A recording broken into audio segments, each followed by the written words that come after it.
For a large part of my career, it's been my role to support neurodivergent children and young people who are in high levels of distress or on the verge of or in the midst of a meltdown.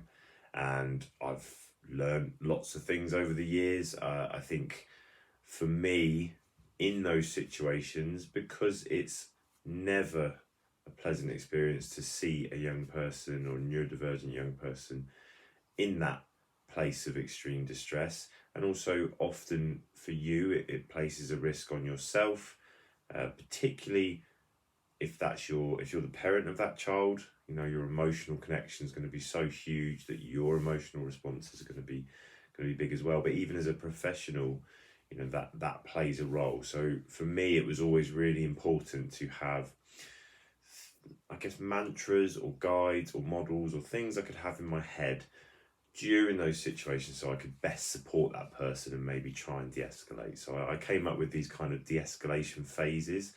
They were based on other models that I'd looked at as a trainer, as a manager in the past, and, you know, had delivered training around those other models that I had seen. But for me, if I take ownership of something and tweak it to suit my sort of experiences, it always kind of fits better, if you like. So I'm just going to share those with you really quickly. For me, lots of those models, great as they are for drawing attention to what might be going on for that person, so things like the aggression cycle, although again, aggression might be a misleading word. Someone might be showing aggressive behaviour, but coming from a more similar place of fear and anxiety, you know, because of the fight and flight and freeze and fawn survival modes. You know, it's quite hard to really pick out whether something is aggressive in that distressed, often uncontrolled or unprocessed state. But anyway, lots of those models will look more at what's going on for the person. And so whilst that's really important, I think as the person who is supporting, we don't want to lose sight of how important our role is and the things we could be doing or changing or not doing that might support that person better. The thing that I learned most and early on in de-escalation was actually what I did made a difference either way. Unfortunately, sometimes it could make things a lot worse. Hopefully it make things better, or at least not make things worse in other situations. So I felt the need to focus quite a lot on myself and what I was doing. And so my de-escalation phases, if you like, are more geared around what you as the person supporting are trying to achieve, what your focus should be on, and how we kind of go through that process. So I'm going to spend a few minutes talking through these. Hopefully it won't be too long a video. We'll try and keep it as short as possible, but I want to give every sort of phase its proper due.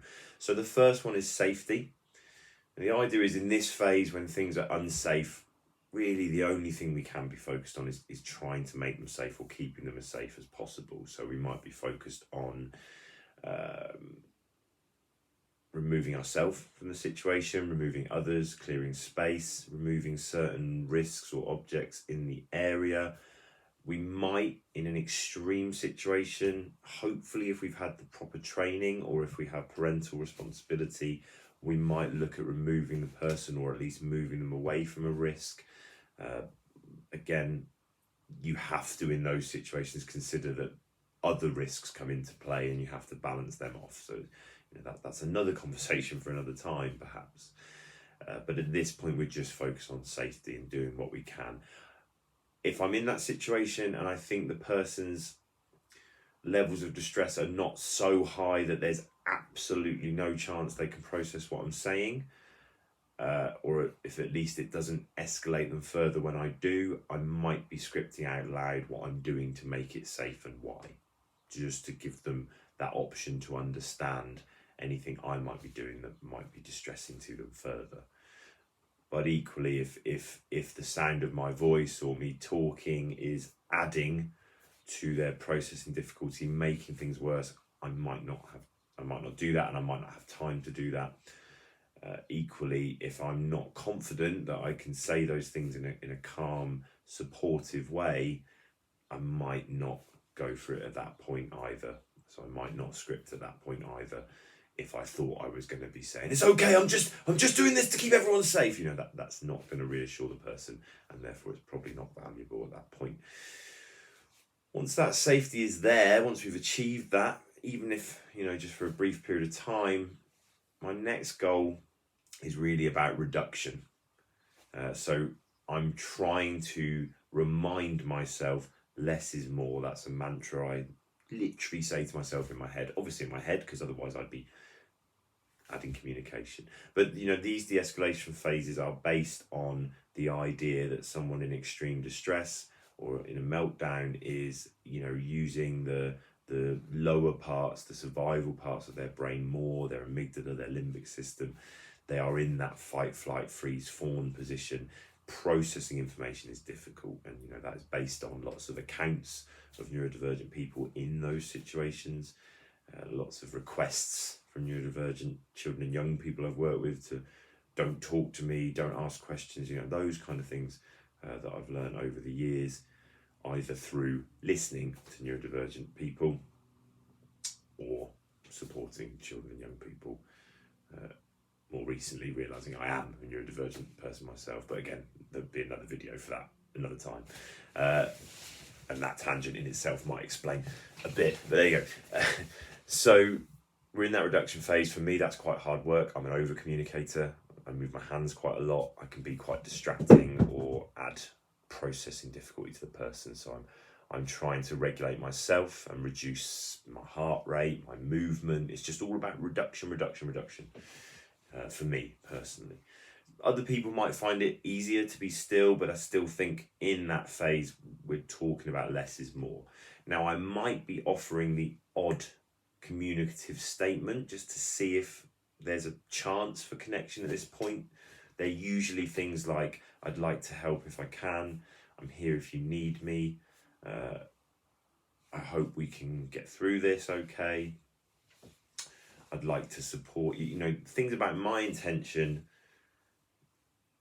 and try and connect with them. Not things like, I'd like to get this sorted, or I'd like you to stop this, or I'd like that to stop, you know, nothing that requires a demand, more about my intention of me trying to be there and support them. If those things get well received, or even just received and not reacted to, I'm moving down the phase to connection, and I'm seeing myself as in that connective phase. And here, again, you might be getting some feedback from the young person or the neurodivergent person that you're supporting. They might give you some information, some thoughts. They might be quite strong in the way that they're delivered. We have to understand that this person is not completely calm at this point, and it's our job to connect. It's not that they're in the phase that's ready for connection. It's what we're trying to achieve. So if someone says something like, well, you know, this is your fault, you massive wanker. It's YouTube, you say wanker on YouTube. It's your fault, you massive wanker. And I respond with, hey, don't call me that. This is not down to me. I've done nothing wrong. I'm trying to help. Now we're back in some confrontational positioning. So I might instead say, okay, so I've obviously upset you, and that wasn't my intention. I'm sorry. You know, you can apologise for an accident, I think. You can apologise for an accident. I didn't mean to. I'd like to know what. I'd like to change it if I can. All those kind of things add to that active listening and connection and validate what they're saying. Again, equally, if it's the end of the world, my computer's broken, we have to be wary of the double empathy problem, where for a neurotypical person, or maybe a person that doesn't like computers that much, well, that's not a problem, don't worry, you can have it tomorrow, it's only a computer. Now we've invalidated, now we've tried to reassure, but we've actually invalidated. So my computer's broken, it's the end of the world. Okay, I can see how you would find that difficult because you really do love your computer. You know, we're just taking in what they're saying, giving it back. Then, once we've got some connection and that's been received, and there's a bit of back and forth, or just an acceptance of what you're saying, and some visible non-verbal cues of de-escalation, then we're looking at recovery and support. You know, how can I make you feel better?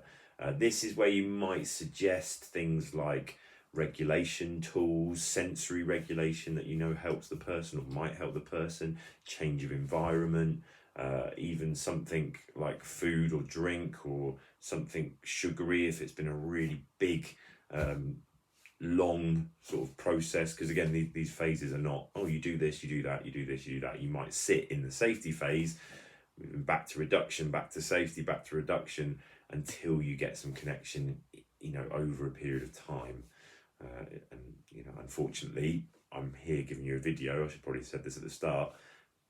I might have sat in those phases for an hour at a time, knowing that my goal really is actually not, I can't quite make everything better. I don't know the way at this point, and there may not be a way at this point, but I'm trying to avoid making it worse for that person.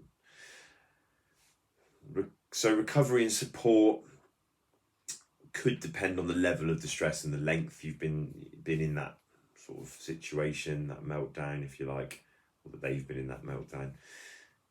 But equally, it could just be a change of scene, change of environment, preferred interest, topic of conversation. Really, my goal here is to help them recover from what's happened.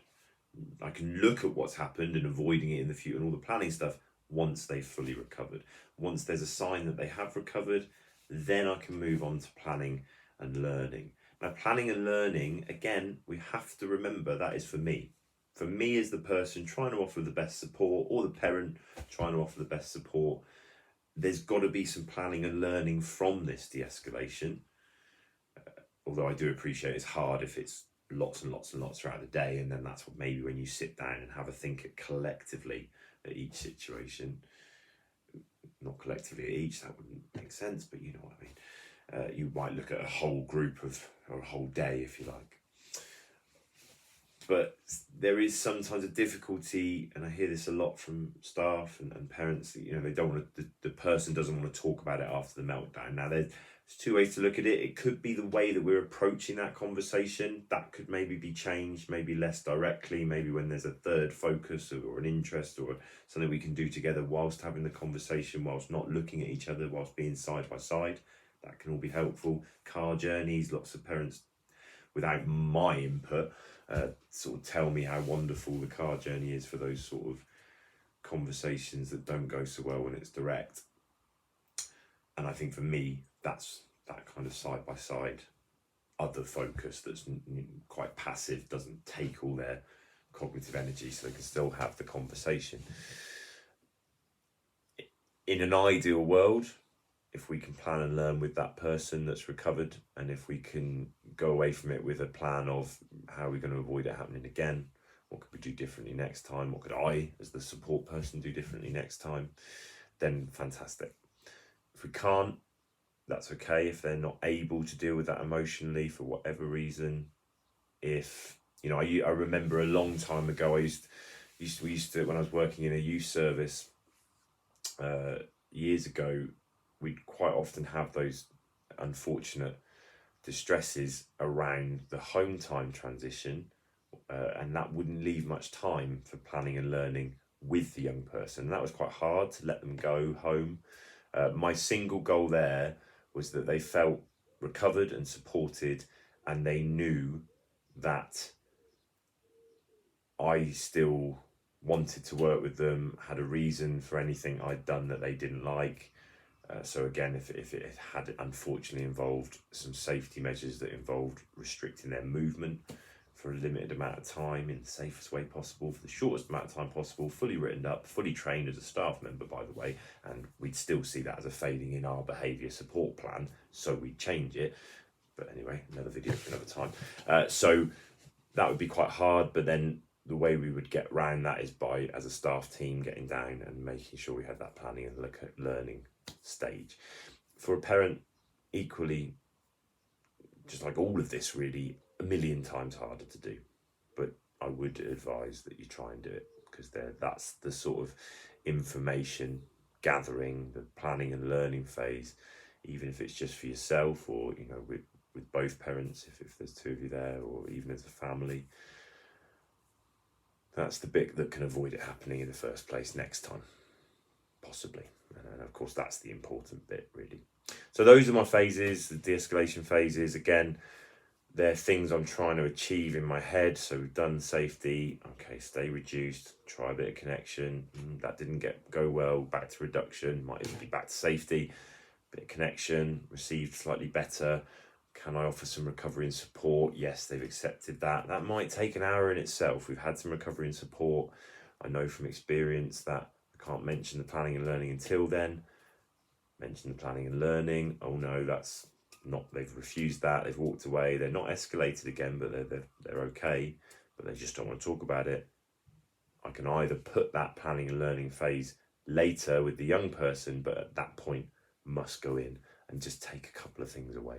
And I might even, if I can't get a connection with the young person to work on that, that's all I might say at that point. Well, I'm going to try and I thought you didn't like it when I did whatever it was. So I think I might try and avoid that next time. So you've scaffolded or you've modelled some planning and learning. Right, I hope that's been helpful in some way. It would be, if it was, and you'd like to help us, if you'd like to help Neurodive grow, I want to be doing more YouTube stuff, but equally, you know, it's I've got lots of things I can do with Neurodive, so if you want to see more of these videos, then make sure you like, make sure you share, make sure you subscribe on the YouTube channel, and any comments underneath or things like that are all really helpful to kind of draw attention to it and get us doing more.